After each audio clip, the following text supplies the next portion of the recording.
ଚାକିରି କ୍ଷେତ୍ରରେ ଥିବା କିଛି ଇଣ୍ଟରେଷ୍ଟିଂ କଥା ବାବଦରେ ଆଲୋଚନା କରିବା। ସରକାରୀ ଚାକିରି ହେଉ କି ବେସରକାରୀ ଚାକିରି ହେଉ, ଚାକିରି କ୍ଷେତ୍ରରେ ଜଣେ ଜଣେ ବସ୍ ଥାଆନ୍ତି। ଆଉ ଅନେକ ସମୟରେ କିଛି ବସ୍ ଭାବିଥାନ୍ତି ଯେ ସବର୍ଡିନେଟ୍ମାନଙ୍କ ଉପରେ ରାଗିବା ବା ଗାଳି ଦେବା ତାଙ୍କର ଗୋଟେ ଅଧିକାର। ଏଇଟା ଭୁଲ। ତାଙ୍କୁ କୌଣସି ଲାଇସେନ୍ସ ମିଳିନି କାହାକୁ ଗାଳି ଦେବା ପାଇଁ। ଜଣେ ବସ୍ ଜଣେ ଲିଡର, ଆଉ ଯାହାର ଲିଡରସିପ୍ କ୍ୱାଲିଟି ଅଛି ସେ ସବର୍ଡିନେଟ୍ମାନଙ୍କୁ ଗାଇଡ୍ କରିବ, ମୋଟିଭେଟ୍ କରିବ, ଟିମ୍ ଗଠନ କରିବ। ଏଇଟା ବସ୍ ବୁଝିବା ଦରକାର। ଅନେକ ସମୟରେ ଅନେକ ବସ୍ ଭାବିଥାନ୍ତି ଯେ ତାଙ୍କ ସବର୍ଡିନେଟ୍କୁ କିଛି ଜଣା ନାହିଁ, ତେଣୁ କହିଥାନ୍ତି ଆରେ ତୁମକୁ ଏତିକି ଜଣା ନାହିଁ, ତୁମକୁ କିଏ ଚାକିରି ଦେଲା କେଜାଣି। ଏଇଭଳିଆ ଷ୍ଟେଟମେଣ୍ଟ ଯେଉଁ ବସ୍ ଦେଇଥାନ୍ତି ସେ ବୁଝିବା ଦରକାର ଏଇଟା ଗୋଟେ offensive statement, not against that employee but against the selection committee.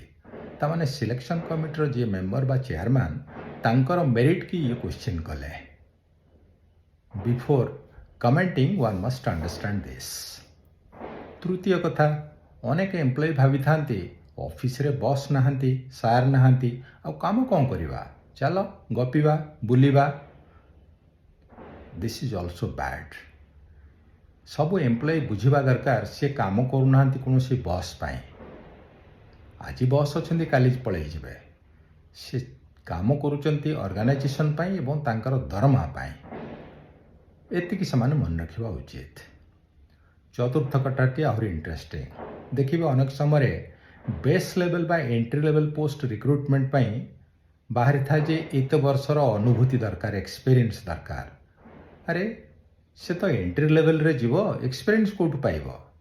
Entry ଲେଭେଲ୍ରେ ସିନା ଏଣ୍ଟ୍ରି କଲା ପରେ ଏକ୍ସପିରିଏନ୍ସ ତାର ଆସିବ। ତେଣୁ ଦିସ୍ ଇଜ୍ ଭେରି ଷ୍ଟ୍ରେଞ୍ଜ।